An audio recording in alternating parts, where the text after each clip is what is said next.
Hello Guardians and welcome to another tutorial. This guide I'm going to show you 3 possible ways that you can take good screenshots and good cinematic shots. One of them does not work with cinematic shots, but it does work with screenshots, and this is probably the 3 best ways to do it and still work to this very day that I know of. If there's more ways, please comment it down below. I'll make sure to update this video with all of the possible ways, because I want to make sure that they're all in one space so you don't go through 20 videos just to find which one works best for you. Anyway, with all that being said, let's get into the video. To start off, you're going to need Ruinous Effigy. You're also going to need Warlock, Top Tree, and the 2 other ways work on other classes. I'm going to do them all on Warlock just because it's easier, and I'm going to be doing it in the Dreaming City just so we can get a comparison on how it works. With that, let's jump right into the first one. The first thing you want to do is go to your inventory and make sure that you have Ruinous Effigy on, and go to Top Tree, Attunement of Chaos on Warlock. As said, this won't work on any other class, only Warlock can do this one. And once you have that, what you want to do is make sure you have special ammo. I'll be back in a second. Once you have Ruinous Effigy equipped, and you are on Top Tree, make sure you have your grenade ready, because we're going to be using that. Run up and grab an orb just by killing an enemy. And what you want to do is, the second you're about to slam dunk the grenade, make sure you have your grenade ready. What you want to do is hit right click and hold your grenade button.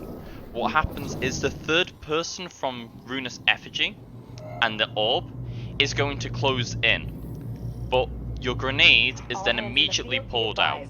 Take an incursion incoming. What this does is it puts the grenade in your hand and puts you into the first person camera. Sometimes you can see it, and you can see on the shadow that I'm holding the grenade, and I have the animation for that. What this does though is it removes the grenade from view. It sometimes pops into view. You can't do anything with this, so I don't think it's ever going to be patched out by Bungie, because it's been in the game ever since Effigies came out. And what you can do is have some cinematic shots. But the next thing you want to do is go to your settings, gameplay, HUD opacity, and turn it off. What this does is it closes down your HUD. If you want to get rid of your grenade without throwing it, just use your mouse wheel to cycle through your weapons and it'll put your grenade away. A good example of this is here. I just mouse wheel, I swap weapon, and the grenade goes away. That way you don't consume your grenade and you can quickly go and set this up again. The only problem is, once you have undone it, you do have to go back and kill another enemy.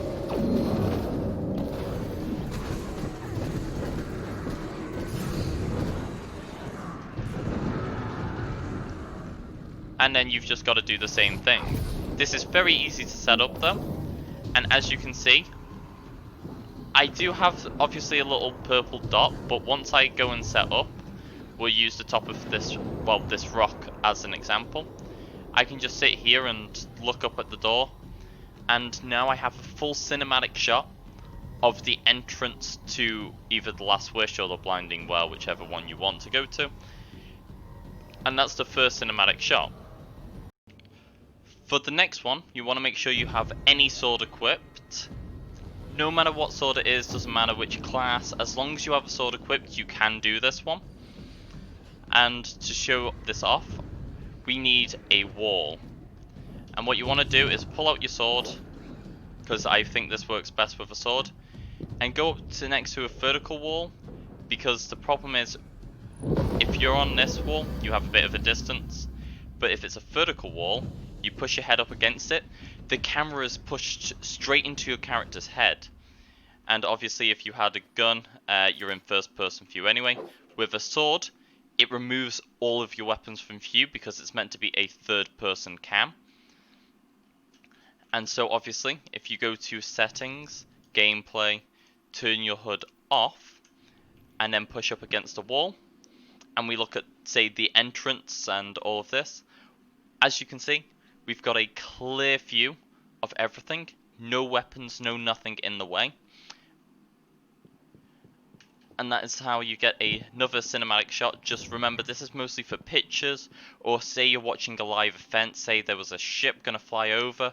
Obviously we can watch the ship go over, and we never see our character. And this is really good for live events that Bungie does, because you can just obviously push up against a wall, and if it says like the Traveler at the end of Season of Arrivals, we can push up against a wall and watch the Traveler do its thing without ever seeing our character get in the way. For the last one, this is not good for anything but taking pictures exclusively. So we're going to look in the same place again, and all you want to do is swap between weapons. And there's a small interval where you're swapping between weapons, obviously make sure your HUD is off, that you will have all of your HUD. The longer it takes for you to pull out the weapon, the better, because that's more of a time that you can get between them. So if you have a quick draw weapon, it probably isn't good because you're going to capture your weapon pulling up. So I'm obviously using an Ike Helios SMG and a sniper rifle with no quick draw perks on either. And I have that small interval that I can just take a screenshot. And between that small interval that it takes, that screenshot's now taken, and there's no weapon, no HUD whatsoever in the way. Hopefully you found this video informative and you've learnt now a new way to take cinematic shots or some beautiful screenshots. Hopefully the content is beautiful. If you want to share it with me, please go ahead, tweet me, go to the Discord, post it there. Whatever, shameless plugin, I don't care about it. You do you, I don't mind. But with all that being said, I hope you guys enjoyed, and before I sign off, I hope the mic quality isn't too bad. I got a new microphone, I've been testing it out. Audio is going to be a lot choppy until I can figure it out. If everything doesn't play out, I'll go back to the old microphone until I can figure out the correct settings for this one. But with all that being said, I hope you guys enjoyed, and I will see you in the next chapter. Farewell for now.